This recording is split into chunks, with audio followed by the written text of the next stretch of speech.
আসসালামু আলাইকুম দর্শক, শুভেচ্ছা নিন, আপনাদের সবাইকে স্বাগত জানাচ্ছি আজকের অনুষ্ঠানে। দর্শক, গুরুত্বপূর্ণ একটি বিষয় নিয়ে আমি একটু কথা বলতে চাই। আপনারা যেটি দেখেছেন সংবাদপত্রের বিভিন্ন খবরে, যে মেজর সাদেক নামে এক সেনা কর্মকর্তা, অর্থাৎ কর্মরত কর্তব্যরত সেনা কর্মকর্তা, তিনি এবং তার স্ত্রী মিলে বিভিন্ন জায়গায় গেরিলা প্রশিক্ষণ দিচ্ছিলেন এবং আমাদের দেশপ্রেমিক কিছু পুলিশ কর্মকর্তার বা অন্যান্য কিছু সূত্রের কারণে এই এই চক্রটি ধরা পড়ে এবং সেই চক্রের সাথে আমরা আরো জানতে পারি যে আরো বেশ কয়েকটি গ্রুপ কিন্তু এইভাবে জঙ্গি প্রশিক্ষণ দিচ্ছিল হাসিনাকে আবার ফিরিয়ে আনার জন্য, আওয়ামী লীগকে পুনর্বাসন করার জন্য।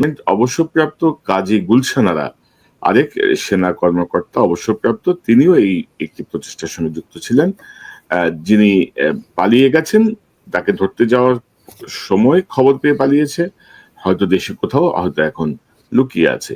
তো সার্বিক এই পরিস্থিতিগুলো নিয়ে আমার সঙ্গে কথা বলতে যোগ দিচ্ছেন আপনাদের অত্যন্ত পরিচিত মুখ, সাবেক সেনা কর্মকর্তা মেজর সুমন আহমেদ। সুমন ভাই, আপনাকে স্বাগত জানাচ্ছি আজকের অনুষ্ঠানে। আপনি এই বিষয়টা নিয়ে খোঁজখবর রাখছিলেন, আপনার কাছ থেকে আমরা মূলত শুনবো এটার বিস্তারিত। আপনাকে স্বাগত। অনেক রাত, নিউ ইয়র্কে আপনি যোগ দিয়েছেন আমার সাথে। এই যে গুলশানের বিষয়টা দিয়ে আমরা শুরু করি নাকি সুমন ভাই? আসসালামু আলাইকুম। অবশ্যই সেটাই আপনার টপিক। তার আগে আমি একটু দুইজনের কথা না বললেই না। সেটা হচ্ছে গত সপ্তাহে আমাদের দুইজন বীর মুক্তিযোদ্ধা, একজন লেফটেন্যান্ট কর্নেল জিয়াউদ্দিন বীর প্রতীক এবং আরেকজন লেফটেন্যান্ট জেনারেল হারুন, সাবেক সেনাপ্রধান, ওনারা ইন্তেকাল করেছেন। এখন লেফটেন্যান্ট কর্নেল জিয়াউদ্দিন, উনি কিন্তু ওনার ব্যাপারে আসলে আমাদেরকে তেমন কিছু জানার সুযোগ দেওয়া হয় নাই। উনি শুধুমাত্র যে একজন বীর মুক্তিযোদ্ধা ছিলেন তা না, ৭১ পরবর্তী যে মুজিবের যেই অপশাসন, বাকশাল, এই সবকিছুর বিরুদ্ধে উনি কিন্তু একজন প্রতিবাদী কণ্ঠ ছিলেন। উনি ভারতের আগ্রাসনের বিরুদ্ধে প্রতিবাদী একটা কণ্ঠ ছিলেন বলে কিন্তু ওনাকে চাকরি থেকে বরখাস্ত করা হয় এবং উনি আজীবন আমাদেরকে মিথ্যা কথা বলা হয়েছে ওনার সম্পর্কে। এবং জেনারেল হারুনের ব্যাপারে অবশ্যই বিভিন্ন লোকের বিভিন্ন মন্তব্য থাকতে পারে, বিশেষ করে আওয়ামী লীগের সেই প্রথম ৯৬ থেকে ২০০১ শাসনের সময় উনি যেহেতু আওয়ামী লীগের পক্ষে ভোট চেয়েছিলেন, অবশ্যই সেটা একটা বিতর্কিত জিনিস ছিল। কিন্তু তার বাদে চিন্তা করেন, ডেস্টিনির ব্যাপারটি আমরা পুরো জানি না। সরকারের কয়েকজন মন্ত্রী ডেস্টিনি দখলের চেষ্টা করছিল, উনি তার প্রতিরোধ করতে গেছিলেন বলে ওনাকে জেলে যাইতে হয়েছে। শুধু এটুকু চিন্তা করেন, ধরেন উনি যদি আওয়ামী লীগের সমর্থক হিসেবে থাকেন, ওনাকে কিন্তু আওয়ামী লীগের সময় জেলে যেতে হয়েছে। মামলা যদি আমরা দেখি, উনি কি ২০০১ সালে তো উনি সেনাপ্রধান ছিলেন, উনি কি ২০০১ সালের নির্বাচনকে প্রভাবিত করে আওয়ামী লীগকে জিতাইছেন? তা তো করেন নাই। এই সবচেয়ে ঊর্ধ্বে দুইজন, আমি শুধু শ্রদ্ধা জানাচ্ছি দুইজন বীর মুক্তিযোদ্ধাকে। দুজন বীর মুক্তিযোদ্ধাকে আমরা শ্রদ্ধা জানাই। কারণ ওনাদের বিষয়গুলো নিয়ে কথা বলতে গেলে হয়তো অনেক পক্ষে বিপক্ষে অনেক বক্তব্য আসবে এবং ফরচুনেটলি আমি কিন্তু দুজনেরই ইন্টারভিউ করেছি, জিয়াউদ্দিন সাহেব এবং জেনারেল হারুন, দুজনের সঙ্গে আমার পরিচয় ছিল, যোগাযোগ ছিল। তো যাই হোক, আমরা তার আত্মার শান্তি কামনা করি, আল্লাহ তাদের অপরাধ ক্ষমা করুন, এই প্রার্থনা করতে পারি। এর বাইরে আমাদের কিছু করার নাই। তো সুমন ভাই, আমরা আজকের প্রসঙ্গটা যদি আসি, যে মেজর সাদেক এবং এই যে লেফটেন্যান্ট কাজী গুলশানারা, এই বিষয়টা নিয়ে যদি আপনি একটু আপনার পর্যবেক্ষণটা যদি তুলে ধরেন, মনে হয় ভালো হয়। জিনিসটা প্রথমত সেন্সিটিভ, এবং এই জিনিসটাতে বিশেষ করে মেজর সাদেকের ব্যাপারটাতে এখনো সেনাবাহিনী পর্যায়ে ২টা তদন্ত হচ্ছে এবং এর বাদে আমাদের গোয়েন্দা সংস্থা, পুলিশ, স্বরাষ্ট্র মন্ত্রণালয়, তারা জয়েন্টলি ইনভেস্টিগেশন করছে আলাদাভাবে। তো সেটাতে আমরা হয়তো সবকিছু কনক্লুসিভলি বলবো না, বাট তার আগে একটু কনক ভাই 2টা জিনিস একটু ক্লিয়ার করে নিই এই স্বার্থেই, যেহেতু সেন্সিটিভ জিনিস। আমি কিন্তু আপনার দর্শকদের কমেন্ট, আপনার সব অনুষ্ঠান সেগুলো আমি পড়ি এবং এখানে কিছু কমেন্ট আসছে। একটা হচ্ছে যে আমরা দেশের লোকে জানে না, বাট বা দেশের পত্রিকা আসে না, আমরা কিভাবে এই খবরগুলো পাই, আপনাকে প্রশ্ন করে অনেকে। তো জিনিস আমরা তো জানি যে বাংলাদেশে কিন্তু ফ্যাসিবাদ হাসিনা পালায় তার শ্বশুর বাড়িতে ভারতে চলে যাওয়ার পরেও আমরা কিন্তু মুক্ত তথ্য বা স্বাধীনতা জায়গায় এখন আসি নাই। এখন অনেক নিয়ন্ত্রণ আছে, যে কারণে অনেক কিছু হয় এবং ওকে তখন আস্থা নিয়ে বা অতটুকু সাহস নিয়ে সেই জিনিসগুলো দেশের ভিতরে বলতে পারে না। বাট তারা চায় তারা আমাদের সাথে তথ্যগুলো যখন শেয়ার করে আমরা ভেরিফাই করে সেটা বলি। শুধু আমি না, অন্য যারা আছে আমার বিশ্বাস সবাই সেটা করেন।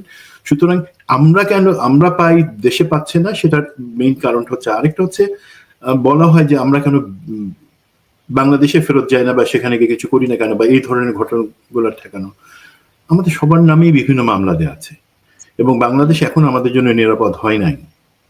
এবং আজকে আপনার যে টপিকটা সেটার ব্যাপারে যেটা বললেই অনেকে হয়তো দর্শক প্রশ্ন করবেন, আমরা সেনাবাহিনীর বিরুদ্ধে কথা বলছি কেন, সেনাবাহিনীকে আমরা ঘৃণা করি কেন? না রে ভাই, আমরা সেনাবাহিনীকে ঘৃণা করি না। সেনাবাহিনী আমাদের জাতির সম্পদ, আমাদের। বাট আমরা যেটা করি, সেনাবাহিনীকে যাতে আরো কলঙ্কিত না করা হয় সেই জায়গাতে আমরা চেষ্টা করি কিছু জায়গায় সাবধানের বাণী উচ্চারণ করার জন্য। সেটা সরকারের ক্ষেত্রেও, রাজনৈতিক দলগুলোর ক্ষেত্রেও। আমরা এনসিপি কে ভালোবাসি বলে এনসিপির কিছু ত্রুটি আমরা ধরাই দিই। সরকার, এই অন্তর্বর্তী সরকার, বিপ্লব পরবর্তী সরকারকে আমরা ভালোবাসি, তাদের কিছু ভুল ধরাই দিই। তেমনি ভাবে সেনাবাহিনীর ভিতরে যেই এলিমেন্টটা আছে, যারা এখনো বিপ্লবের চেতনাকে ধারণ করতে পারে নাই বা বুঝতে পারে নাই, তাদেরকে আমরা কিছু কিছু জিনিস দেখাই দেওয়ার চেষ্টা করি যে তোমরা এখন পর্যন্ত তাদেরকে সরাও নাই। এবং আরেকটা যেটা অনেক দর্শক, আমি কেন পতিতা হাসিনা বলি, ভাই আমি কিন্তু পতিতা বলে কোনো প্রফেশনকে হেয় করি না। কারণ যে কোনো প্রফেশনকে যদি আমি হাসিনার সাথে তুলনা করি, তারা তো আরো লজ্জা পাবে। হাসিনার নাম নিয়ে তাদেরকে আমি অসম্মান করতে চাই না। জিনিসটা হচ্ছে, আমার আসলে বাংলা আমি তেমন একটা দক্ষ না। আমার ধারণা ছিল পতিত এরশাদ বলতাম আমরা যেভাবে, সেটার স্ত্রীলিঙ্গ হবে হয়তো পতিতা হাসিনা, সেইভাবে আমি ব্যবহার করছি। তো আমি হয়তো কারেকশন করার চেষ্টা করব। এখন আসি মেজর সাদেকের ব্যাপারে।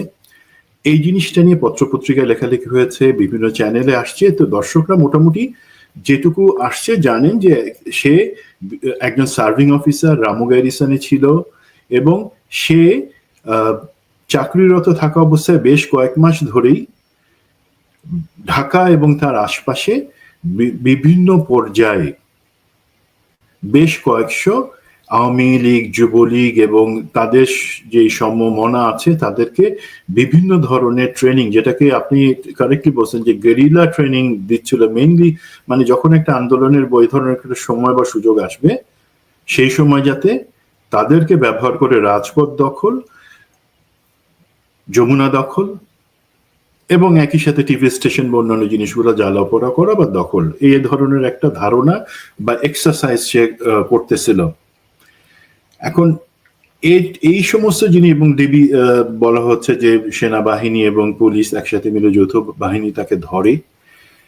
এর বাদে যে জিনিসগুলো অ্যাকচুয়ালি আসে নাই সেই ব্যাপারে আমি একটু আলোকপাত করি। আমি আগেই বলছি যে আমরা কিছু খবর পাই যেটা হয়তো সবাই আপনারা পান না। প্রথম কথা, মেজর সাদেক যে রামু গ্যারিসনে ছিলেন এবং ওনার বেসিক্যালি 7 মাস ধরে উনি এই সমস্ত প্রশিক্ষণ অথবা প্রস্তুতি সেগুলো একা চালাই যান নাই। সেগুলোর ক্ষেত্রে ওনার একটা রাজনৈতিক আওয়ামী লীগের দিক থেকে, ভারতের দিক থেকে একটা সমর্থন ছিল, সাপোর্ট ছিল এবং ওনার নিজের একটা উচ্চাকাঙ্ক্ষা ছিল। বলা হচ্ছে একদিক থেকে তার পরিবার বলতেছে সে সিক ছিল, চিকিৎসার জন্য সে ঢাকায় ছিল। এটা কোনো আর্মির নিয়মে কভার করে না। সে চিকিৎসার জন্য কথা বলতেছিল সবার কাছে যে তার ট্রিটমেন্ট চলতেছে, বাট এটা কোনো নিয়ম বা নীতির মধ্যে পড়ে না। সুতরাং সাদেকের পুরো ব্যাপারটাকে আমি আর্মির কমান্ড চ্যানেল বা কমান্ড চেইনের ফেইলিয়ার বলবো। কিভাবে দেখেন, সাদেক সত্যি অসুস্থ হয়ে পড়ছিল 8 মাস আগে, 9 মাস আগে। তখন তাকে কিন্তু হেলিকপ্টারে করে ইভ্যাকুয়েট করে সিএমএইচ এ নেওয়া হয়। পরবর্তীতে সেখানে বেশ কয়েক সপ্তাহ থাকবার পরে তখন তার মাথায় সম্ভবত চিন্তা আসে এবং তার আশপাশে যাদের সাথে সে শেয়ার করছে সেখান থেকে আমি জানি তার মাথায় আসে যে আচ্ছা, আমার তো কোনো ভবিষ্যৎ নাই। সাদেকের শ্বশুর ছিল retired major general Jahangir Harun, যিনি পিজিআর এর কমান্ডার ছিলেন হাসিনার ওখানে। দুইবার, হ্যাঁ, উনি এবং আশপাশে তার চেহারাগুলো দেখেন, জেনারেল আজিজ, পিছনে জেনারেল তারেক সিদ্দিক, এবং মাঝখানে তো আমাদের সেই হাসিনা। তো আস্থার লোক হিসেবে পিজিআর এর কমান্ডান্ট ছিলেন, এবং তার আগে দুইবার উনি ডিজিএফআই তে চাকরি করেছেন গুরুত্বপূর্ণ পদে, এবং দুইটাই ইলেকশনের সময় গুলাতে ছিলেন, এবং পরবর্তীতে তিনি জেনারেল অফিসার কমান্ডিং হিসেবে কুমিল্লাতে ছিলেন 2022 সাল পর্যন্ত। তো মেজর সাদেক মোটামুটি হয়তো চিন্তা করছে যে তার শ্বশুর তো আর মানে তার শ্বশুরের কারণে একটা পরবর্তীতে একটা নির্বাচিত সরকার আসলে তার তো কোনো ভবিষ্যৎ নাই, বরঞ্চ 5 বছর পরে যদি আওয়ামী লীগ আসে কোনোভাবে বা আনা যায়, সেক্ষেত্রে সে একজন হিরো হয়ে যাবে, সে একজন বিপ্লবী হয়ে যাবে। তার সহজ উপায় কি? যেহেতু তার সাথে আগে থেকেই কানেকশন ছিল মেজর সাদেকের সাথে, তার শ্বশুরের সূত্রে আওয়ামী লীগের বেশ কিছু নেতা, যার মধ্যে স্বরাষ্ট্রমন্ত্রী কামাল আছে, জাহাঙ্গীর কবির নানক আছে, দেন আছে বিপু এমপি মিনিস্টারে ছিল মনে হয়, এবং অসীম কুমার উকিল, এদের সাথে ওর ভালো কানেকশন ছিল। তো সে তাদের সাথে যোগাযোগ করে বলে যে আমি যদি এই ধরনের একটা ট্রেনিং বা কিছু করতে চাই। জি বলেন কনক ভাই, আপনি মিউটেড আছেন, আপনি আনমিউট করে বলেন।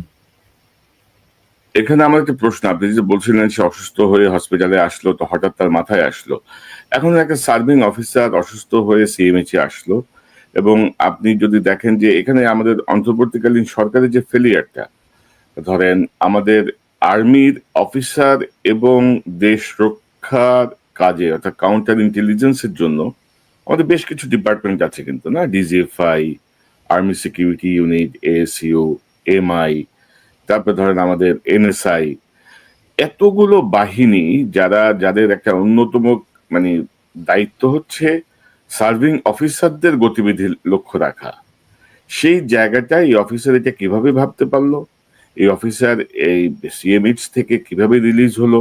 সিএমএইচ এর নাম লিখিয়ে যদি সেই কাজগুলো করে, এখানে টোটাল যে কমান্ড ফেলিয়ার, বা আপনি কি এটার জন্য কি আমাদের ডিজিএফআই, এএসইউ, এমআই, তারপরে এনএসআই, এদের ব্যাপারে আপনি কি পর্যবেক্ষণ, কি আমি একটু সংক্ষেপে আপনার কাছ থেকে শুনতে চাই। আমরা এই পর্যন্ত যে টাইমলাইনটা বললাম, মানে এই বছরের গত বছরের ডিসেম্বর পর্যন্ত, সেই পর্যন্ত কিন্তু আমি এটা তাদের ব্যর্থতা বলবো না, বিকজ তখন পর্যন্ত সে কিন্তু একটা নিয়মতান্ত্রিক অবস্থা ছিল। কম্বাইন্ড মিলিটারি হসপিটালে সে চিকিৎসা নিচ্ছে, সরকার মানে আর্মির নিয়ম অনুযায়ী নিচ্ছে। তার মধ্যে সে কিন্তু এদের সাথে যোগাযোগ করে যখন সে একটা বললো যে ঠিক আছে এই ধরনের কিছু করতে পারলে আমাদের সাপোর্ট থাকবে, কর্মীরা থাকবে, সবকিছু, দেন সে একটা যে তারপরে যে খেলাটা শুরু করলো, অবশ্যই আমি সেখানে আমাদের গোয়েন্দা সংস্থার শুধু ব্যর্থতা বলবো না, বলবো যে চরম ভাবে তাদের ভিতরটা যে অ্যাকচুয়ালি ধসে পড়তেছে সেটার একটা এক্সাম্পল। আর একই সাথে কমন চ্যানেল কিভাবে হচ্ছে দর্শক বুঝতে পারবেন, সেটা হচ্ছে যখন সে আওয়ামী লীগের এই ভারতে পালায় থাকা ইঁদুরগুলার কাছ থেকে সে একটা আইডিয়া পেলো যে হ্যাঁ তাহলে আওয়ামী লীগ উপকৃত হবে এবং সেও একটা হিরো হয়ে যাবে, তখন সে তার যে ইউনিট অধিনায়ক আছে তার ইউনিটের, সেই ইউনিট অধিনায়কের কাছে বললো যে আমার এই সিএমএইচ চিকিৎসাতে আমার হবে না, আমার কোনো উন্নতি হবে না, আমি বাইরে চিকিৎসা করতে চাই, আমাকে ছুটি দেন। এখন তার ইউনিট অধিনায়ক যে ছিল সেও আবার পিজিআর এ প্রেসিডেন্ট গার্ড রেজিমেন্ট এই সাদেকের শ্বশুর জেনারেল জাহাঙ্গীর হারুনের আন্ডারে কাজ করছে। তো সাদেক অ্যাকচুয়ালি বেসিক্যালি ছিল একটা রোগ টাইপের, সে ক্ষমতার দাম দেখায়, তো সিনিয়র জুনিয়র মানতো না, কোনো প্রোটোকল মানতো না, আদেশ মানতো না। তো তার অধিনায়ক ইউনিট অধিনায়ক বুঝে গেল ওরে তো ছুটি দিতে হবে, যেটা সে করলো তাকে প্রথমে 1 মাসের প্রিভিলেজ লিভ দিল, এবং তারপরে পরবর্তী তার অধিনায়কের জিনিসটা বলতেছি আরো অ্যাডভান্স পরের বছরের ছুটি, এবং তারপরে 11টা ছুটির যে সার্টিফিকেট সেগুলো সাইন করে তাকে 10 দিন করে আরো 110 দিন ছুটি দেখালো। এটা আর্মি শৃঙ্খলা নিয়ম এবং ছুটি দেওয়ার যে পলিসি তার সম্পূর্ণ ব্যতিক্রম। শুধুমাত্র এই কারণে যে কোনো একজন অফিসার বা সিনিয়র চাকরি চলে যাওয়াটা মিনিমাম, যে তাকে সে ইউনিটে হাজির হচ্ছে না, তাকে এই জিনিসটা জানানোর কথা উপরস্থ, এবং তাকে ডেজার্টার ঘোষণা করার প্রস্তুতি সম্পন্ন করার কথা, তা না করে সে তাদেরকে সেই অফিসারকে ছুটি দেখায় গেল, যদিও সে জানতো এটা সম্পূর্ণ অন্যায়। সেটা তাদের ব্রিগেড কমান্ডার যে আছে রামুতে, সেও জানলো একটা পর্যায়ে এসে, সেও কিন্তু উপরে জানালো না। দেন ওখানে যে ফিল্ড ইন্টেলিজেন্স ইউনিটের আছে, ডিটাচমেন্ট আছে, তারা জানতো, তারা ভিতরে ভিতরে স্যার ওকে আনবার ব্যবস্থা করে, নাহলে কিন্তু আমাকে আর্মি হেডকোয়ার্টার যেতে হবে, এই ধরনের খেলা খেলে গেল। কারণ সবাই তাকে চিন্তা করলো সে মেজর জেনারেল জাহাঙ্গীর হারুনের জামাই, সুতরাং তাকে তো কিছু লিভারেজ দেওয়া যায়। এর মধ্যে আমরা আবার চিন্তা করার সুযোগ আছে, এটা কি শুধুমাত্র তাকে একটা অন্যায় সুবিধা দেয়া, নাকি কিছু কিছু লোক সেই জিনিসটা জানতো যে সে আসলে কি করতেছে, সেই জায়গাটা তাকে সাপোর্ট করার জন্য জিনিসটা লুকায় রাখা, যে একটা সার্ভিং অফিসার যে ইউনিটে 7 মাস ধরে হাজির নাই, তাকে আমরা এটা চিন্তার বাইরে। 12 ঘন্টা যদি কোনো অফিসার বা সৈনিক হাজির না থাকে স্টেশনে, সাথে সাথে সেটা উপরস্থ কমান্ডার আর্মি হেডকোয়ার্টারে জানায়, এবং সেই অনুযায়ী আইদার তাকে খোঁজার ব্যবস্থা করা হয়, অথবা একটা নির্দিষ্ট সময় পার হয়ে গেলে তাকে ডেজার্টার ডিক্লেয়ার করে ধরে আনার ব্যবস্থা করা হয়। এর কিছুই হয় নাই। কিন্তু কেন হয় নাই? আমরা খুব সাদা চোখে দেখলে মনে করতে পারি তার অধিনায়ক, তার ব্রিগেড কমান্ডার, তারা তাকে লুকায় রেখে একটা অসুস্থ মানুষ অন্যায় সুবিধা দিতে চাইছে। তার তো চিকা অন্য কথা হতে পারতো, নিয়ম অনুযায়ী হতে পারতো যদি তার। বাট এখানে সন্দেহ করার যথেষ্ট কারণ আছে যে লোকে জেনে বুঝে যে সে কিছু একটা ঘুট পাকাইতেছে, সেটা জানবার পরে তাকে সে সুবিধাটা দিছে। এই সুযোগটা নিয়ে সাদেক দিনের পর দিন অসুস্থতার কথা বলে সে কিন্তু এই বিভিন্ন ধরনের প্রোগ্রাম অর্গানাইজ করার সুযোগ পেয়ে গেল। এবং এর মাঝে ইউনিট অধিনায়ক আবার 3 বার জেনারেল জাহাঙ্গীর হারুনের সাথে কথা বলে তাকে বলল যে স্যার আপনার জামাই তো, ওকে সাদেককে ইউনিটে ফেরত আসা দরকার, নাহলে ইন্টেলিজেন্স অর্গানাইজেশন গুলো রিপোর্ট করে দিবে, আমরা এখনো টাকায় রাখছি। তো সে বললো যে না, জিনিসটা চাপায় রাখো, যারা ফোন করছে উনি কোথায় তাকে পাঠাবেন, তা না বলে বলো ও তো জিদি। তো এই জিনিসটা আমরা যখন সাদেকের জিনিসটা আনলাম এখানে, অ্যাকচুয়ালি আপনার হেডিং এ যেটা বলা আছে যে সাদেকের সহযোগী ছিল লেফটেন্যান্ট রিটায়ার্ড গুলশান আরা। আমার যতটুকু ইনফরমেশন সেখানে কিন্তু বেসিক্যালি লেফটেন্যান্ট রিটায়ার্ড গুলশান আরা জিনিসটার মূল পরিকল্পনা দিচ্ছিলেন। জি, আমি আসছি আপনার কাছে, কিন্তু ধরেন এই পর্যন্ত কি এই আজকে আপনার নেটে কোনো সমস্যা হচ্ছে? ভালো সমস্যা হচ্ছে আমি দেখছি, আপনার সাউন্ডেও হঠাৎ একটু প্রবলেম হচ্ছে, এটা আমি দেখছি। আমি জানি না, আপনার তো স্মুথ ছিল সবকিছু, হঠাৎ করে কেন এই সমস্যাটা আজকে দেখতে পাচ্ছি আমি। যাই হোক, তো আপনার এই পর্যন্ত ধরেন সাদেকের সিও বা তার যে অধিনায়ক যারা ছিল বা এই উপরস্থ উপরের কাউকে কি কোনো ধরনের এই অভিযুক্ত করা হয়েছে কিনা, বা কাউকে কোনো ধরনের কোনো ব্যবস্থা নেওয়া হয়েছে কিনা আপনি জানেন কিনা? জি, সেনাবাহিনী থেকে 2টা তদন্ত হচ্ছে। একটা হচ্ছে যে সাদেকের ব্যাপারে সাদেক কি করছিল সেটা, আর আরেকটা হচ্ছে যে এই যে কিভাবে এই জিনিসটা সেনাবাহিনী দাবি করতেছে যে কিভাবে উপর পর্যন্ত আসলো না, কিভাবে লুকায় রাখা হইলো, যে একটা অফিসার, ফিল্ড অফিসার, কারদের ব্যর্থতা বা কাদের ষড়যন্ত্রের কারণে সে লুকায় লুকায় এত কিছু করার। তো এই 2টা তদন্ত হচ্ছে। এর বাদে আমি আপনাকে বলে রাখি, এখানে কিন্তু সেনাবাহিনী বা অন্যান্য গোয়েন্দা সংস্থার থেকে আরো বেশি অ্যাক্টিভলি কাজ করতেছে এখানে আমাদের ডিবি এবং এসবি এই জায়গাটাতে, এবং ইনফ্যাক্ট একটা জয়েন্ট সেলে এই কাজটা করা হচ্ছে। এবং এখানে কোনো জিনিস লুকায় রাখার আর কোনো সুযোগ নাই। এখানে কোনো জিনিস আর লুকায় থাকবেন এটা আপনারা নিশ্চিত থাকতে পারেন। বিকজ দেখেন, আপনারা জানেন মেজর সাদেকের স্ত্রী সুমাইয়া, ওনাকেও অ্যারেস্ট করা হয়েছে গত 2 দিন আগে, এবং ওনার কাছ থেকেও কিন্তু তারা তথ্য পাচ্ছে। আর আমরা যদি আসি এখানে, এই যে মেজর সাদেকের সহযোগী হিসেবে আপনি লেফটেন্যান্ট রিটায়ার্ড গুলশান আরার কথা বলতেছেন, অ্যাকচুয়ালি সে ছিল মাস্টার মাইন্ড।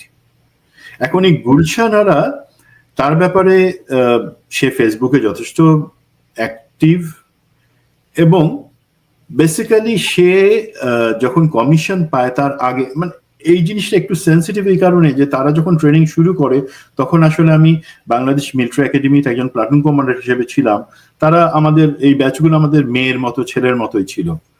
তো বাধ্য হয়ে আমাকে বলতে হচ্ছে, বিকজ কেউ যদি অন্যায় করে সেটা আমরা জানি, সেখানে কে আমার কলেজের বড় ভাই, কে আমার ভাই বা বোন, কে আমার মেয়ের মতন ছিল, সেটার থেকে উপর কথা হচ্ছে তার অন্যায়টা আমরা এক্সপোজ করব এবং জানবার চেষ্টা করব।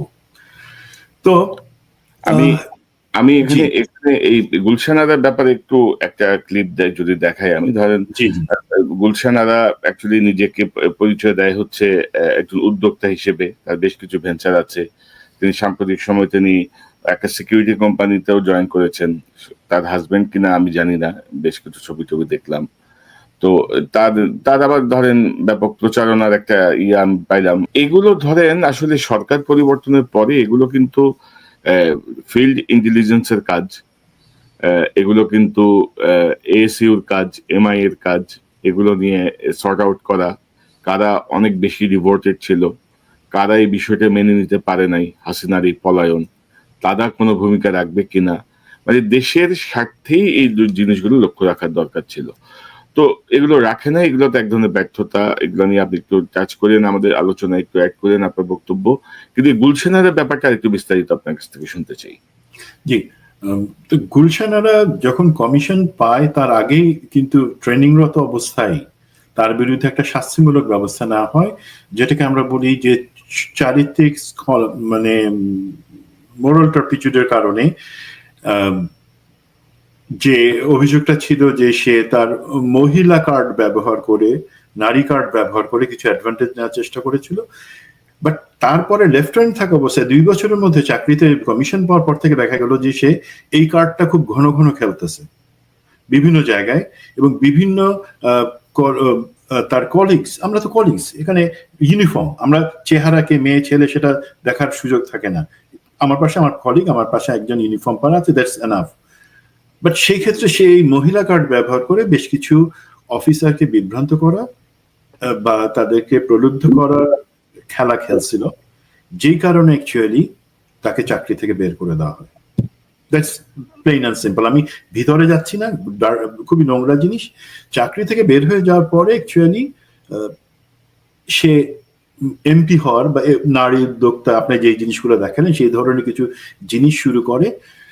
একটা জিনিস চালু আছে যে সে দুবাইতে একটা প্রমোদ বাড়ি মেনটেন করে, মানে সেখানে লোকে ফুর্তি করার জন্য যায় বাংলাদেশ থেকে, সেটা সে মেনটেন করে, সেটা তার আয়ের উৎস।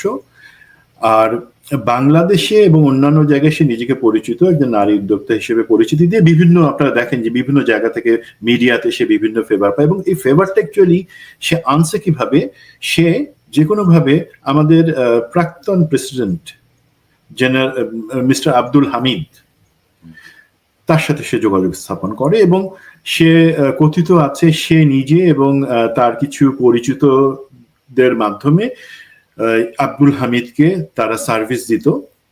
সেই সার্ভিস দেওয়ার এক পর্যায়ে সে বাধা মনে করে, হ্যাঁ সে বাধা মনে করে, এবং জেনারেল হামিদের অফিস থেকে অ্যাকচুয়ালি এই গুলশান আরাকে প্রমোট করার জন্য বিভিন্ন জায়গায় পত্রিকা, মিডিয়া, অফিসগুলোতে নির্দেশ দেওয়া হতো যে তাকে প্রমোট করো, তার সম্পর্কে। জেনারেল হামিদ না, মানে প্রেসিডেন্ট হামিদের সরি প্রেসিডেন্ট হামিদ, প্রাক্তন প্রেসিডেন্ট হামিদের অফিস থেকে এই জিনিসগুলো করার ক্ষেত্রে অত্যন্ত দক্ষ ছিল, কিভাবে সেই জিনিসটা বের করতে হবে। এবং আপনারা দেখবেন যে তার ছবিগুলাতে, যে কোনো ছবি একটা গ্যাদারিং এ আশপাশে পুরুষরা তার পাশে ফ্লক করে আছে, বা রানী মৌমাছি তার পাশে সৈনিক মৌমাছি ঘুরঘুর করতেছে, এই ধরনের একটা তারা, এবং সে জানতো যে সে এই কাজটা করতে পারে ভালো, সেটাই সে কাজে লাগাইতো।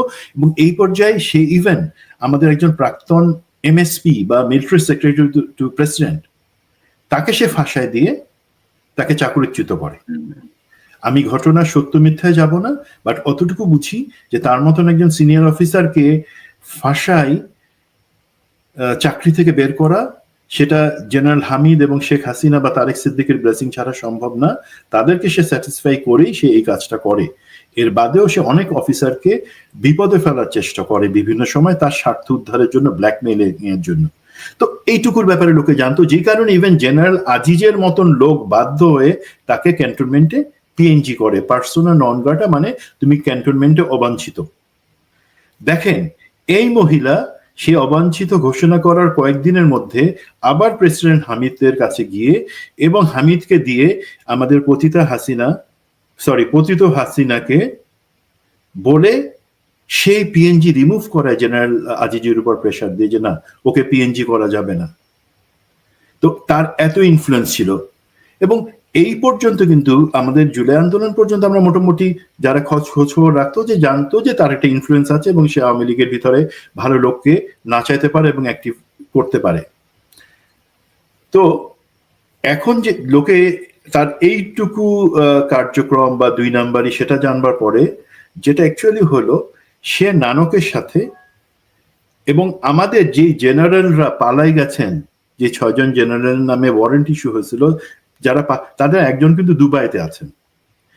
নানক এবং সে একজন জেনারেল তাকে সেখানে মেন্টরিং করে এবং বুঝাই দেয় কাজগুলা।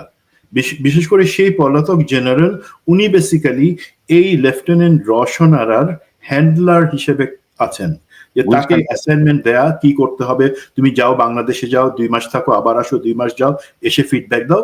তো এইভাবে কিন্তু রওশন আরাই বেসিক্যালি এই যে এমন 3-4টা টিম, নামটা ভুল হচ্ছে, গুলশান আরা, সরি গুলশান আরাকে এইভাবে 3-4টা টিম ম্যানেজ করে এবং তাদেরকে দিয়ে সরকারের বিরুদ্ধে শুধুমাত্র উস্কানিমূলক কথাবার্তা বলা না, তাদেরকে এইভাবে ট্রেন করা যাতে তারা যে কোনো একটা পরিস্থিতিতে ডাক দিলে পরে সবকিছু অচল করে দিয়ে সরকারকে ফেলে দিতে পারে। মানে তাদের বিশ্বাস, তারা তো আসলে 24 দেখে নাই বা বুঝে নাই, তাদের বিশ্বাস এইভাবে কিছু করলে আওয়ামী লীগের হাতে অস্ত্র দিলে বোধহয় সে অস্ত্র ব্যবহার করতে পারে। তাদের কাছে তো অস্ত্র ছিল, জুলাই শেষেও তো অস্ত্র ছিল, আগস্টের প্রথমে অস্ত্র ছিল, সে অস্ত্র ছেড়ে তো তারা ইন্ডিয়াতেই পালায় গেল, তাই না? তাহলে তাহলে তাহলে ধরেন, আমি তো জানি যে এই গুলশান আরার সাথে কিন্তু আরেকটা টিম ছিল, অর্থাৎ 3টা টিমের খবর আপনিও পেয়েছেন, আমিও পেয়েছি। তো গুলশান আরা পালালো কিভাবে? তাকে তো ধরার একটা অভিযান বা চেষ্টা হয়েছিল। গুলশান যখন টিম কারা বা আরেকটা টিমে কারা আছে? আরেকটা টিমে আমার জানা মতে একজন জুনিয়র কমিশন অফিসার, তার সাথে একজন নন কমিশন অফিসার, এবং আনফরচুনেটলি তারাও সার্ভিং তারা ছিলেন, যেটা আমি যতটুকু খবর পাইছি। এবং এই যখন বেসিক্যালি সাদেককে ধরবার আগে তো অ্যাকচুয়ালি আরো কিছু লোককে যখন ধরা হয়, তাদের কাছে এই পরিকল্পনার কথা, এই ধরনের কার্যক্রমের কথা যখন জানা যায়, সবাই মেজর সাদেক যেহেতু একজন সার্ভিং অফিসার, তার ব্যাপারে ফোকাস দিয়ে সেনাবাহিনীর সাথে কোঅর্ডিনেশন করে তাকে কিভাবে ধরা হবে সেটা প্ল্যান করে। একই সাথে তারা কিন্তু জানতে পারে যে অ্যাকচুয়ালি আরো সেল আছে এবং এটার লিড করতেছে লেফটেন্যান্ট গুলশান আরা।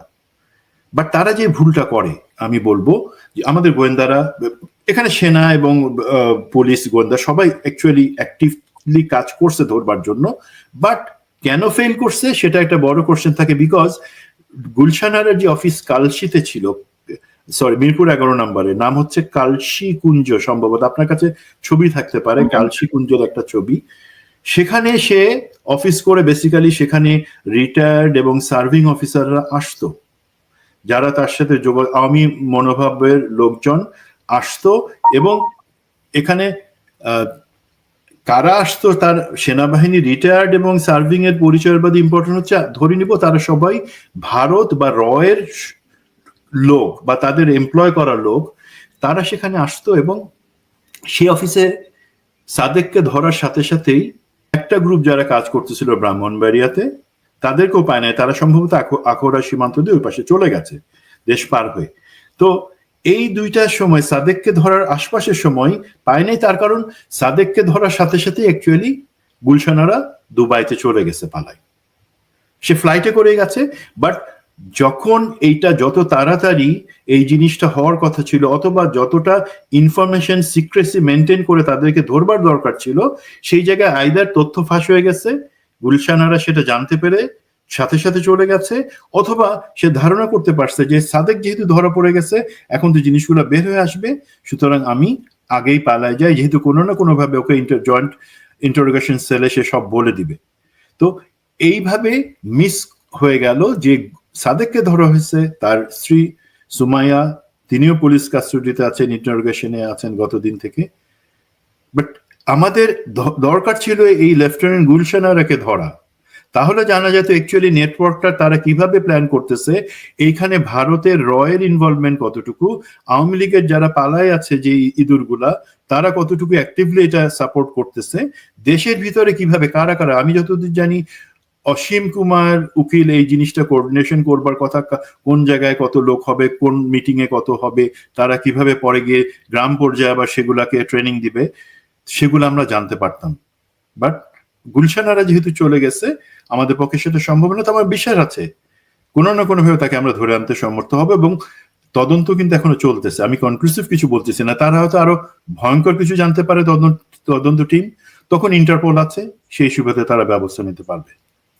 না, তবে আমি একটু কনফিউজিং খবর পেলাম। কেউ কেউ বলছে যে উনি পালাইতে পারে নাই, হয়তো আপনার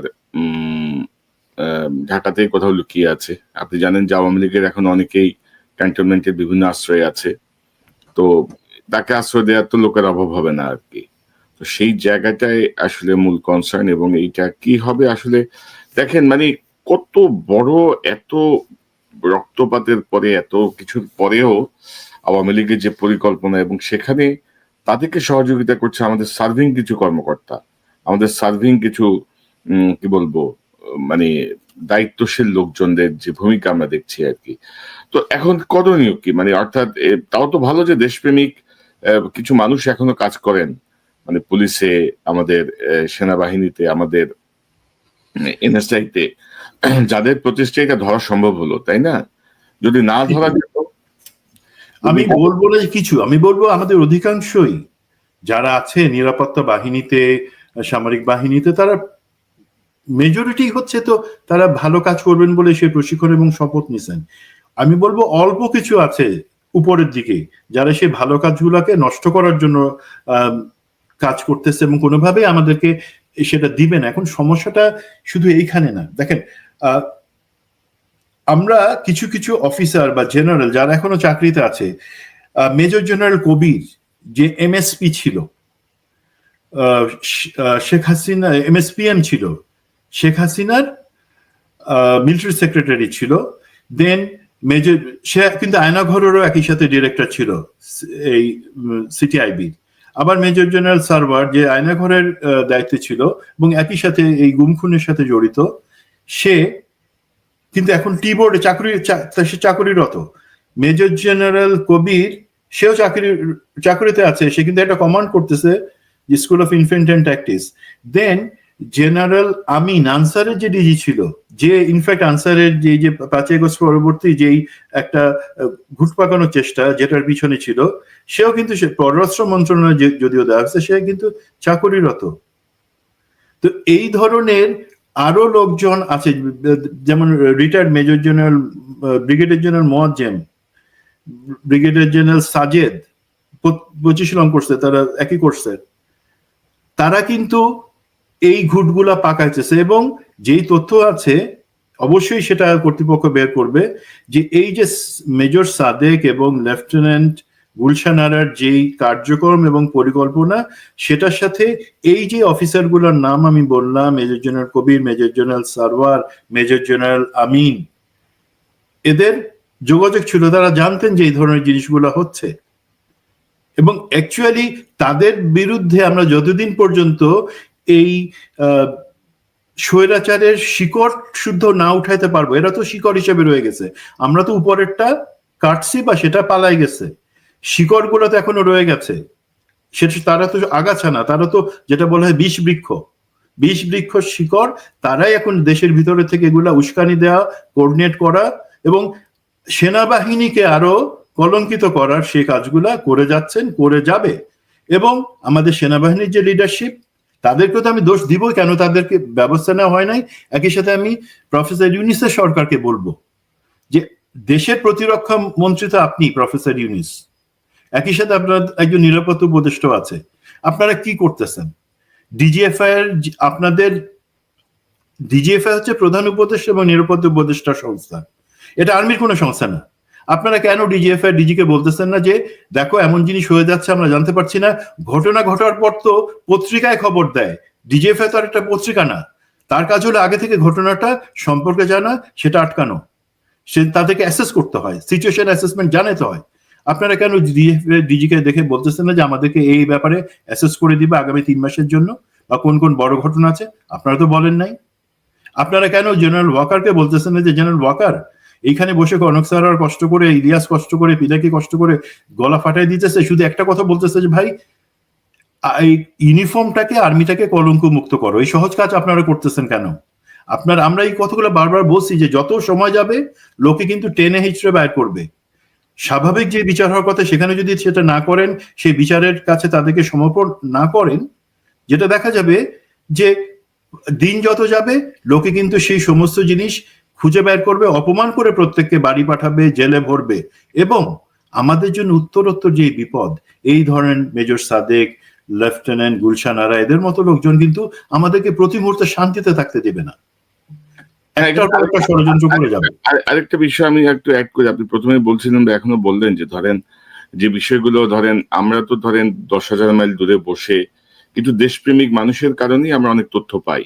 এই মানুষগুলাই মনে করেন যে বাংলাদেশের মিডিয়া বা বাংলাদেশের কোথাও বলে এই তথ্যগুলো সামনে আসবে না, তারা চান যে বিষয়গুলো সামনে আসুক। এখন ধরেন এই সাদেককে যারা শেল্টার দিল, এই সেনাবাহিনীর ইউনিফর্ম পরে সেনাবাহিনীর পদধারী কর্মকর্তা যারা সমর্থন দিল বা উস্কানি দিয়ে এই কাজটা করালো, এই খবরটা যখন ওয়ার্ল্ড মিডিয়ায় গেল বা ওয়ার্ল্ডের বিভিন্ন বড় বড় অর্গানাইজেশন বলেন, জাতিসংঘ বলেন, পশ্চিমা বিশ্বের যেই দপ্তরগুলো আছে, দপ্তরগুলো যখন গেল, যখন তারা দেখলো যে একটা সার্ভিং সেনা কর্মকর্তা একটা গেরিলা প্রশিক্ষণ দিচ্ছে সিভিলিয়ানদের আনরেস্ট ক্রিয়েট করার জন্য, তা আমাদের সেনাবাহিনীর সম্মান কি বাড়লো? আমাদের সেনাবাহিনীর অবস্থান কি আরো সংহত হলো? তাকে সেনাবাহিনী পুরো কোশ্চেন মার্কের মধ্যে আসলো।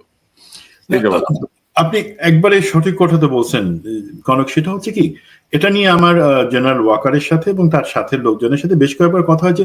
উনি, তোমরা কেন সেনাবাহিনীর বিরুদ্ধে লাগছো, সেনাবাহিনীর তোমরা গৌরবে কালি লাগাইছো। আমার কথাটা এক্স্যাক্টলি এখন আর বলার দরকার হয় না, এখন ওনারাই কিন্তু দেখতে পাচ্ছেন যে আমাদের কথা ছিল যে আমরা তো চাচ্ছি যে এই গৌরবের সংস্থা এটা তার গৌরবের জায়গায় থাকুক। মাত্র অল্প কিছু লোককে, যারা, আমি বলবো না যে তারা বিচারের আগে বলবো না তারা দোষী, বাট একটা সাধারণ ধারণা আছে তারা কি করছে, সে অনুযায়ী তাদেরকে আপনি আইনের আওতায়, বিচারের আওতায় ছেড়ে দেন, তখন কিন্তু সেই একটা ছোট্ট এবং ন্যায্য কাজ সেটা করলে পরেই কিন্তু এই আর্মির গৌরবটা বাড়বে। তার বিপরীতে আপনি যেটা বলেন কমে যাবে। আরেকটা জিনিস বলি, আমি তো বেশ কয়েকটা অনুষ্ঠানে, কর্নেল শামসের সাথেও 2টা অনুষ্ঠানে আমি আলাপ করছি যে যারা বঞ্চিত অফিসার, রিটায়ার্ড, যাদেরকে বিভিন্নভাবে অন্যায়ভাবে চাকরি থেকে বহিষ্কার করা বা তাদেরকে প্রমোশন দেওয়া হয়নি, তাদের ব্যাপার। আমি এখন সার্ভিং অফিসারদের কথা বলি, যারা চাকরি করতেছেন এখনো, বাট শেখ হাসিনার গত 15 বছরে তাদেরকে বিভিন্নভাবে মিথ্যা অভিযোগে, এই বিশেষ করে জেনারেল জিয়া উল আহসান, খুনি জিয়াউল আহসান এবং অন্যান্য জেনারেলদের বিরুদ্ধে কথা বলা, তাদের অন্যায় আদেশ না মানার কারণে তাদেরকে শাস্তি দেওয়া হয়েছে। এই সরকার বা এই সেনাপ্রধানের কি সেটা উচিত ছিল না যে এই যে প্রমোশন, 2টা প্রমোশন বোর্ড হয়ে গেল 24-এর এবং 25-এর, সেখানে সেই বঞ্চিত অফিসার বা সেই যাদেরকে পিছাই দেওয়া হয়েছে, প্রমোশন দেওয়া হয়নি, চাকরি শেষ হয়ে যাচ্ছে, তাদের প্রতি সুবিচার করা। কারণ তারা হাসিনার বিরোধী ছিল, বাট তারা হাসিনা বিরোধী ছিল, এটা দেশের লোক তাদের প্রতি শুভকামনা রাখতেছে। আনফরচুনেটলি আমার কাছে কেন জানি মনে হয় জেনারেল ওয়াকার, আমি কিন্তু আপনার সম্পর্কে খারাপ কিছু বলতেছি না, আমি চাই আপনার ভালো। আপনার কি একবারও মনে হয় নাই যে এই অফিসারদের প্রতি ন্যায় বিচার করার এখনই দায়িত্ব? বাট কেন আমরা এমন একটা গন্ধ পাচ্ছি যে আপনারা বরঞ্চ তাদেরকে অনেক অপছন্দ করেন বলে এই বোর্ডে তাদেরকে কনসিডার করেন নাই? জেনারেল ওয়াকার, আপনি বোর্ডের মধ্যে বলে দিলেন যে না তাদের কোনো আমি রিকনসিডার করব না, একজন জেনারেল জিয়াউল হাসান হোক বা যেই হোক, সেই তাদের থেকে পানিশমেন্ট খাইছে, আমি কেন একজন জেনারেলের পানিশমেন্ট আমি রদ করব? স্যার, এই জিনিসগুলা কিন্তু জেনারেল অফিসার কমান্ডিং বা জিওসিরা ফেরত গিয়ে তাদের অফিসারদের জানাই দিছে, ভাই আমরা তো প্রমোশন দিতে চাইছিলাম কিন্তু চিফ তো মানেন না, চিফ তোমাদের কত জিনিসটা রিকনসিডার করতে চান না। আপনার জেনারেলরা কিন্তু আপনার মতন ওই চিন্তায় যায় না, তাদের বুদ্ধি অনেক চিকন, তারা ঠিকই ভিতরে গিয়ে আপনার কাছে সমস্ত লাগাই দিছে।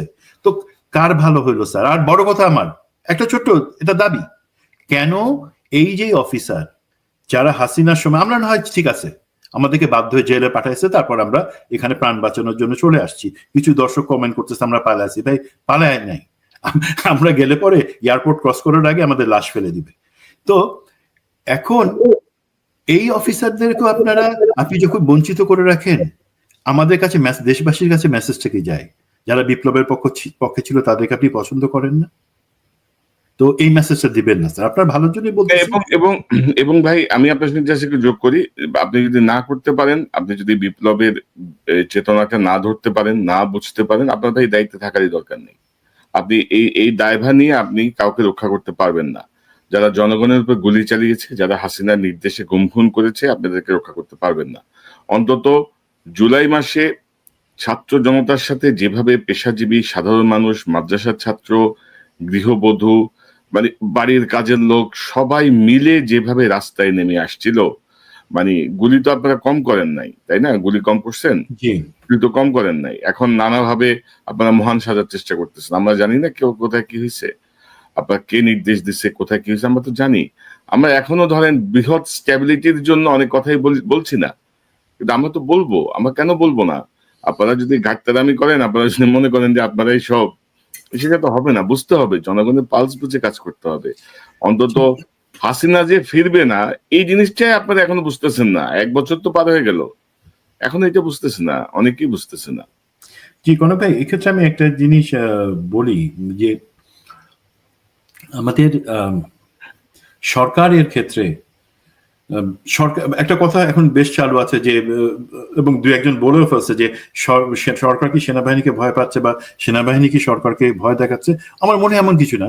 যেটা হচ্ছে সরকারের যে দায়িত্বগুলো বা কাজগুলো নেওয়ার কথা, যেমন ফোর্সেস গোল 2030, কিছুদিন আগে আমাদের একটা মর্মান্তিক বিমান দুর্ঘটনা হয়ে গেল, অন্যান্য জায়গায় আমার মনে হয় সরকারের উচিত বাহিনীগুলার উপর আরো কর্তৃত্ব কায়েম করা, 1 নাম্বার। 2 নাম্বার, সেক্ষেত্রে যদি সরকার মনে করে যে কেউ ফেল করতেছে অথবা সে সেই স্পিরিটের সাথে যাচ্ছে না, সরকার তার মতো করবে, কাকে রাখবে কাকে রিপ্লেস করবে সেটা সরকার বুঝবেন। আর বাহিনীর ক্ষেত্রে যে দায়িত্বটা হচ্ছে, বাহিনীকে বুঝতে হবে যে তাদের হয়তো এখনো শেষ সুযোগ আছে। এবং ধরেন এই যে আমরা বিজিবির কিলিং অন্যান্য ব্যাপারে আপনার সাথে আমার 6-7 মাস আগে একটা প্রোগ্রামে আমরা বলছিলাম, তারপরে কিন্তু আমাকে বিভিন্ন দিক থেকে অনেক জেনারেল ফোন করে বলছে যে কিভাবে এই জিনিসটা বললা না বুঝে। দেখেন তখন আমরা ভিডিও বা ছবি কিছু দিতে পারি না, বাট আমরা প্রতিটা কথা পিন পয়েন্টে বলছিলাম, আপনি আর আমি। আজকে সেই একই জিনিস হচ্ছে। তখন আমরা সাবধান করছিলাম যে তোমরা এত বড় মুখ করে এত চাপাবাজি করো না, লোকজনকে মিথ্যা বলো না, শুধুমাত্র মাফ চেয়ে নাও লোকে। কারণ সেনাপ্রধান আজকে যদি কর্নেল রেদওয়ানকে একটা সামান্য শাস্তি দিয়ে মাফ করে দিতে পারেন বা চান, সেটা কতটুকু ন্যায্য বলেন? মাফ করলে কে করবে? শহীদদের পরিবার, আহতদের পরিবার, তারা মাফ করবে, উপরে আল্লাহ আছেন। বাট আমি আপনি তাদেরকে লঘু শাস্তি দেওয়ার কি এখতিয়ার রাখি? বা তাদেরকে শাস্তি না দিয়ে, দেখেন যে পদায়ন কিভাবে হচ্ছে। আপনার একটা গত অনুষ্ঠান আমরা বলছিলাম, ভালো অফিসাররা, বিপ্লবের পক্ষের অফিসাররা কোনো জায়গা ভাত পাচ্ছে না, whereas বিপ্লবের বিপক্ষে যারা আইনঘর বানাইছে, যারা আদেশ দিয়ে গুলি করে আমাদের জনগণকে হত্যা করছে, তারা হয় শপথে আছে অথবা এখনো চাকরিতে আছে। এইটা আমরা কিভাবে মিলাবো? আমি এই জিনিসটা মাননীয় সেনাপ্রধান জেনারেল ওয়াকার আপনাকে জিজ্ঞাসা করছি, দর্শকদের বিবেচনার জন্য আমি বলতেছি যে আপনি একটু মিলায় আমারে বলেন তো, দেশে আসলে কি আমরা কি বিপ্লব ব্যর্থ হওয়ার একটা জায়গার দিকে সবাই নিয়ে যেতে চাইছেন আমাদেরকে? সেটা তো হবে না। বিপ্লবের জন্য কোনো নেতা, কোনো পলিটিক্যাল পার্টির দরকার নাই। আমাদের জনগণ সেই বিপ্লব আনছে একবার, এখন আমরা শিখে গেছি লেসনটা। অত আশাবাদী হইেন না যে কয়েকজনকে লোভ দেখায় যে তোমরা নেতা তোমরা এই পাবা ওই পাবা, লাভ হবে না।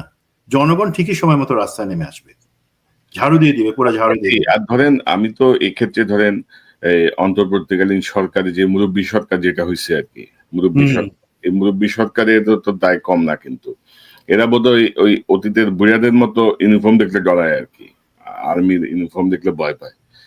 আরে ভাই, তোমাদের দায়িত্ব কি? তো এটা তো তোমাদের লুক আফটার করার কথা। ওয়াকার সাহেব তো তার দলের দিকে টানবেই, ধরে নিলাম, মানে আপনি দেখেন না, শুধু তো সেনাবাহিনী না, নৌবাহিনীরও একই অবস্থা, বিমান বাহিনীরও অবস্থা আরো খারাপ। আমি কয়েকটা পোস্ট দিয়েছি, আমি তো খোঁজ খবর নিচ্ছি তো, মানে তিন বাহিনী সমান তালে, সেনাবাহিনী যেহেতু সামনে থাকে এই জন্য সেনাবাহিনী আলোচনাটা বেশি আসে, কিন্তু ভেতরে কিন্তু নৌবাহিনী বিমান বাহিনীর অবস্থা আরো খারাপ কিন্তু, এবং প্রমোশনেও একই অবস্থা, একই হাল হকিকত চলতেছে সব। এবং এই এই সরকারের দায় হচ্ছে এখানে এক নম্বরে, আর ডক্টর ইউনূসের দায়, নিরাপত্তা উপদেষ্টার দায়, এদের দায় সবচেয়ে বেশি। এদের কোনো ডাইরেক্টিভস তো নাই। আপনারা ডাইরেক্টিভ যদি দেন, জেনারেল ওয়াকার বা তিন বাহিনী প্রধান যদি না মানে, আপনারা বলেন পাবলিকলি, আপনারাই যদি ডরান তাহলে কেমন হবে রে ভাই? আপনারাই যদি ডিসিশন নিতে না পারেন তাহলে কিভাবে হবে, তাই না? আপনারা এরকম কিছু বলেছেন আমরা কিন্তু জানি না এখন পর্যন্ত। আমি কোন একটা জায়গায় আলাপ করে একটা ফোরামে, এবং ইনফ্যাক্ট আপনি জানেন যে আমাদের একটা ছোট গ্রুপ আছে যেখানে রাজনৈতিক ব্যক্তি, যেখানে ব্যবসায়ী, অন্য অনেকে, সবার স্টেক হোল্ডার আছে। তো একটা জিনিস আমরা একটা সিনারিও খুঁজে তিনটা ভিন্ন হয় যে আমরা কি চাই, তার বিপরীতে বাস্তবে কি ঘটতে যাচ্ছে, অথবা সব থেকে বিপজ্জনক কি হতে পারে, যেটা আমরা বলি যে desired, most likely and most dangerous. এই জায়গাটা অ্যাসেসমেন্ট করে আমরা যেই জায়গায় আসলাম, তাতে কিন্তু দেখা গেছে এখন যে আমরা চাই যে না, একটা রিফর্মস হোক, বিচার হোক, বিশেষ করে এই জুলাই এবং বিডিআর বা অন্যান্য যেই হত্যাকাণ্ড, শাপলা চত্বর, সেই মূল বিচারগুলা হোক, সংস্কার হোক, রাজনৈতিক জায়গায় নির্বাচনের ব্যাপারে একটা ঐক্যমত্য আসুক, কি পদ্ধতিতে হবে, আমাদের পরবর্তী কিভাবে সেনাবাহিনী এবং অন্যান্য বাহিনী, সেটা চাই। বাট তার বিপরীতে কি হইতেছে প্র্যাকটিক্যালি, যে দেখা যাবে হয়তো যে আগের সিস্টেমে সবকিছু ঠিক রেখে কোনো মতো একটা গোজামিলের সংস্কার বা এই ধরনের কিছু হয়ে একটা নির্বাচন দিয়ে এই সরকার চলে যাওয়ার চিন্তা করবে। আর ডেঞ্জারাস যে জিনিসটা অ্যাকচুয়ালি, যখন আমরা এই যে মেজর জাহিদ এবং লেফটেন্যান্ট গুলশান আরাদের অ্যাক্টিভিটি গুলা দেখতে পাই, তখন কিন্তু মোস্ট ডেঞ্জারাস যে অপশনটা বা রাস্তাটা হয়তো আছে, সেটা কি, সেখানে কিন্তু তারা চায় যে একটা ক্যাওস, অ্যানার্কি, যেখানে কেউ, আর তখন মনির হায়দারের মতন মীর জাফর তো কোনো পশুর নাম না, একটা মানুষেরই নাম ছিল। মনির হায়দারের মতন মীর জাফর ধান্দাবাজ যখন একটা আমাদের একটা কমিশনের দায়িত্বে প্রফেসর আলী রিয়াজের সাথে থাকে, তখন আপনি সাধারণ বুদ্ধিতে বলি তার কাজই হবে রাজনৈতিক দলগুলোর মধ্যে আরো ডিস্টেন্সিং তৈরি করা, যে hey political parties, you go away. সে একজনের মহিলা স্বভাবের মানুষ, একজনের কথা আরেকজনের কাঁধে লাগাই, আরো দূরত্ব তৈরি করবে। এইটাই তার দায়িত্ব, এবং মাঝখান থেকে টাকা খাবে। ঐক্যমত্য কমিশনটা নিয়েই তো প্রশ্ন আছে, প্রশ্নবোধক তৈরি হয়ে গেছে, এবং সর্বশেষ তারা যে ঘোষণাপত্র দিল, সেই ঘোষণাপত্রের পরে তো এই পণ্ডিতদের মানে পাণ্ডিত্য নিয়েই তো আমি মানে সন্দেহান হয়ে পড়ছি। এখন আপনি যদি সরকার প্রধান হয়ে, বা আপনি যদি একজন উপদেষ্টা হয়ে মনে করেন যে মনির হায়দারকে আমি এই জুলাই ঘোষণা লিখবার, ড্রাফট করবার দায়িত্ব নিলাম, তো ঘোড়ার ডিমই পারবে, আর শুকরের পেট থেকে তো তার বাচ্চাই বের হবে। তো মনির হায়দার, সেই আপনার ধারণা আছে কিনা জানি না, আমি 4 দিন ধরে ড্রাফট পাচ্ছিলাম, এবং লাস্ট ড্রাফট পর্যন্ত আমি কনফার্ম যে সেটা মনির হায়দার লিখছেন। জুলাইতে তার কি কন্ট্রিবিউশন ছিল, এবং তার জুলাই পরবর্তীতে বাংলাদেশে গিয়ে 2 পয়সা কামানো ছাড়া, এবং এই নিউ ইয়র্কে থাকতে 2 পয়সা কামানো ছাড়া তার আর কি কাজ ছিল না কিছু। গা বাঁচানো একটা ঘোষণাপত্র দেয়া এবং ঐক্যমত্য কমিশনের নামে, এটা একটা মানে কি বলবো, এটা কি মানে জুলাই বিপ্লবটাই যদি উপদেষ্টা পরিষদ না বুঝতে পারে, জুলাই বিপ্লব যদি কমিশনের লোকরা না বুঝতে পারে, তো তাদেরকে আমরা কিভাবে বুঝাবো? তো এগুলো নিয়ে আরো বিস্তারিত কাজ আসবে। বাট আমরা আবারও ধন্যবাদ জানাই যে মেজর সাদেক এবং তার স্ত্রী আটক হয়েছে। একটি প্রচেষ্টাকে ভণ্ডুল করা গেছে, কিন্তু এর মধ্যে তারা আসলে কতটুকু প্রশিক্ষণ দিয়েছে, কোনো অস্ত্রের যোগান দিয়েছে কিনা, কোনো ব্লু প্রিন্ট তারা তৈরি করেছে কিনা, সেই জায়গাগুলো নিশ্চয়ই আমরা চাইবো কোনো ধরনের যেন কি বলবো মানে লুকোচুরি খেলা না হয় আর কি, কোনোভাবে যেন কোনো ঘটনা ঘটতে দেয়া না হয়। আপনি যেটি বলছিলেন যে একটা গ্রুপ চাচ্ছে কি এনআরকি তৈরি হোক, এনআরকি তৈরির মাধ্যমে পরিবেশটা আরো ডাউন হয়ে যাক, তখন যেন তৃতীয় পক্ষ আরো সুবিধা নিতে পারে। যারা খুন করেছে জুলাইতে, যারা হাসিনার পদলেহন করেছে, সেই জাতীয় লোকজন যেন আবার মাথা চাড়া দিয়ে উঠতে পারে। আপনার অনুষ্ঠানের শেষের দিকে সুমন ভাই আপনার শেষ মন্তব্যটা শুনতে চাই। আমার আশা আছে সেনাপ্রধান, আমি আপনাকে অনুরোধ করে বলতেছি, কোনো খারাপ ভাষা না, আপনি আপনার জায়গাটা পরিষ্কার করেন এবং আপনি বোঝা উচিত যে আপনার এক কদম ডানে ঘন হয়ে চল, আপনি 2 কদম 3 কদম দরকার হলে সেই রাইট সাইডে আপনি আসবেন। এবং এই যে অবস্থা এখানে, আমরা অনেকের চিন্তার মাঝে একটা জিনিস, সেটা যদি কখন সুযোগ হয় আমাদের পরবর্তী একটা অনুষ্ঠানে বলবো, সেটা আগে একটু বলে রাখি, আমি সরকারের রাইট যে চ্যানেলস আছে বা যারা এটার জন্য দায়িত্বপ্রাপ্ত তাদের সাথে কথা বলে একটা প্রস্তাবনা দিচ্ছি, সেটা হচ্ছে আমাদের যুবক যারা আছেন, ছাত্র, তাদের জন্য যে বেসিক মিলিটারি ট্রেনিং সবার জন্য, সেটা কোনো আইনের ব্যত্যয় হবে না, কোনো খরচ হবে না, সেটার কিভাবে সম্ভব হয় এবং সেটা কি লাভ, কেন সেটা আমাদের জন্য দরকার। আমাদের মতো একটা তৃতীয় বিশ্বর দেশ, ভঙ্গুর অর্থনীতির দেশ, সেখানে সবার জন্য সামরিক প্রশিক্ষণ, সেটা শুধু সামরিক না, অন্য অনেক লাভ আছে, সেটা নিয়ে আলাপ করছি। যদি আমরা কোনো গুড রেসপন্স পাই সরকারের দিক থেকে, আমার আশা আছে আপনার অনুষ্ঠানে আমরা সেটা নিয়ে বিস্তারিত আমরা এটা নিয়ে আগেও আলোচনা করছি। আমাদের মাহমুদ ভাই উনিও বেশ কয়েকবার এই প্রসঙ্গটা এনেছেন। পৃথিবীর বিভিন্ন উন্নত সকল রাষ্ট্রে কিন্তু এই জিনিসটার একটা উদ্যোগ আছে, কিন্তু আমেরিকা, লন্ডন, এসব সব জায়গাতে কিন্তু আছে, যে একটা বেসিক মিলিটারি ট্রেনিং। তো এখন দেখা যাক, মানে আমি মনে করি যে আমরা একটা বড় একটা মানে বিপর্যয় থেকে প্রাথমিকভাবে ঠেকানো গেছে। এখন বাকিটা নির্ভর করছে তদন্ত কমিটিতে যারা আছেন তারা কতটুকু অনুরাগ বিরাগের ঊর্ধ্বে উঠে এটা সঠিক তদন্ত করে কার্যকর পদক্ষেপ নেবেন তার উপরে নির্ভর করবে। মেজর সুমন আহমেদ, আপনাকে অসংখ্য ধন্যবাদ। ধন্যবাদ আপনাকে এবং দর্শকদের। আসসালামু আলাইকুম। নিশ্চয়ই আমি আবারও কথা বলবো নিকট সময়ের মধ্যে। অনেক ইস্যু আছে, এগুলো নিয়ে আপনার সঙ্গে অনেক বিষয় নিয়ে কথা হয়েছে, আসতো সামনে আমরা আরো কথা বলবো। আপনাকে অসংখ্য ধন্যবাদ। দর্শক, এতক্ষণ যারা অনুষ্ঠান শুনলেন, নিশ্চয়ই আপনার এই আলোচনার মর্মার্থ উপলব্ধি করতে সক্ষম হবেন। মেজর সাদেক, লেফটেন্যান্ট কাজী গুলশান আরার মতো এরকম অনেকেই আছে, অনেক অন্ধ, কি বলবো, যাদের মনের মধ্যে আওয়ামী ধর্ম বিরাজিত, যাদের কাছে গুলি করে মানুষ হত্যা করা মানে হচ্ছে মানে বাংলাদেশ বিরোধী শক্তিকে গুলি করে হত্যা করা, যারা কথায় কথায় কি বলবো ভারতের তাবেদারি করে, যারা কথায় কথায় পার্শ্ববর্তী রাষ্ট্রের প্রেসক্রিপশনে চলে, এই জাতীয় লোকের সংখ্যা কম না। এবং 1 বছর পার হয়ে গেল, আনফরচুনেটলি আমাদের মুরব্বী সরকারও কোনো পদক্ষেপ নেয়নি।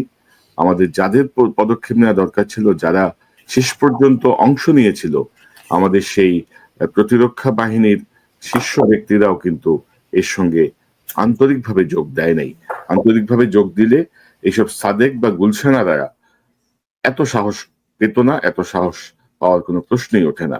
এবং এই সাদেক গুলশানারাদের পেছনে সার্ভিং কোন কোন শক্তি এখনো তাদেরকে শক্তি জুগিয়েছে, সেটি নিশ্চয়ই তারা বের করতে সক্ষম হবেন। আমাদের গোয়েন্দা পুলিশ যে অসাধারণ কাজ করেছে তাদেরকে ধন্যবাদ দিতে চাই। এবং সেনাবাহিনী, আমাদের গোয়েন্দা সংস্থা বা অন্যান্য সকল বাহিনীতে কেউ যদি মনে করেন যে এই জাতীয় দেশদ্রোহী কর্মকাণ্ডকে ভিন্ন খাতে প্রবাহিত করার চেষ্টা চলছে, দর্শক এই চ্যানেলটি সাবস্ক্রাইব করে আমাদের পাশে থাকুন। আবারও দেখা হবে ইনশাল্লাহ। আসসালামু আলাইকুম।